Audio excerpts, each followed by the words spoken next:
Gandang araw mga kamisis. For today's video, gagawa tayo ng DIY dishwashing liquid. Do it yourself. Tara!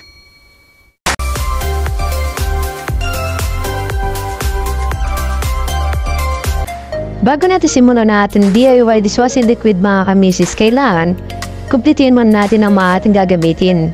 Ayan ang 14 liters na tubig na sinaling sa isang timba. At narito ang dishwashing liquid kit. So, meron itong instruction mga kamisis kaya hindi tayo mahihirapan kung paano ito gawin. Sa isang malinis na timba na sinukat ko lang ng 14 liters. At dahil nga sabi sa instruction mga kamisis, una natin lalagay dito ang bubble booster. Sunod natin dito ang surfactant gel. At ang kalamansi scent. At meron din siyang thickener. Ito ang magsisilbi pampalapot. Gaya na nakalagay sa instruction natin mga kamisis, una ko nilagay dito ang bubble booster. Ang bubble booster ito ang magbibigay bula sa ating dishwashing liquid soap. So daan-daan ang paglalagay dito mga kamisis para siguradong matutunaw ang bubble booster. At sunod, nilagay ko na nga rin pala dito ang surfactant gel mga kamisis. At ito, pinutulo ko lang siya ng daan-daan.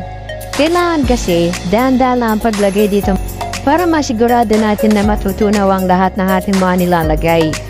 Kailangan talaga tsagayin lang natin mga kamisis at sunod nilagay ko na rin ang kalamansi scent. Ito nga pala magbibigay bangot. Meron na rin itong antibac mga kamisis. Kailangan dahan-dahan din yung pagkalagay para ito ay mahalo ng maayos at matunaw ng maigi sa tubig natin. At ayan lang natin ito ng 20 minutes. A few moments later. Pagkatapos nga pala ng 20 minutes mga kamisis at ito na ilalagay ko na ang pinakahuling ingredients na anti-thickener. Anti-thickener mga kamisis, ito ang magsisilbing pangpalapot na ating liquid soap. Kailangan lang natin ito ilagay ng dahan-dahan hanggang sa madissolve ang lahat. Kailangan masigurado natin na matutunaw ang lahat ng ingredients mga kamisis. Pwede na natin siyang halu-haluin. At paghalo dito kailangan paunti-unti lang mga kamisis, huwag natin bibilan.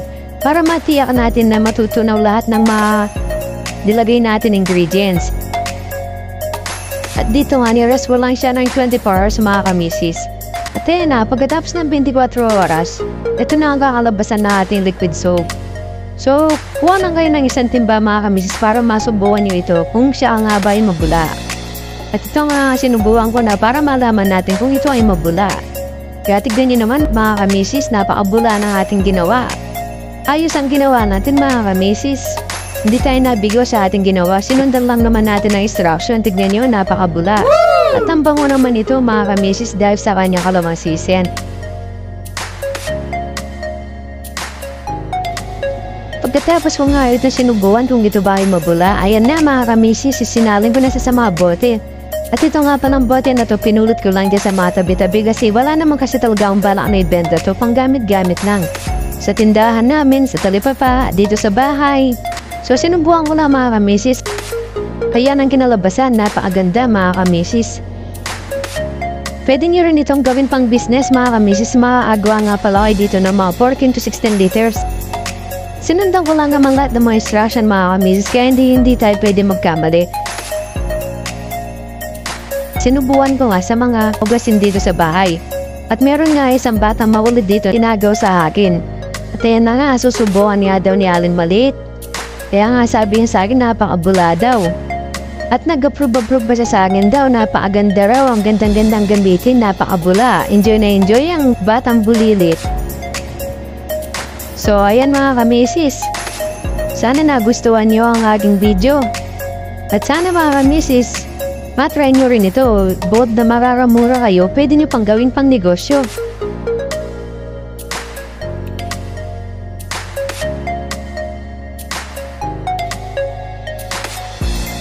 Pag-like and share na lang ang ating mga video mga kamisis.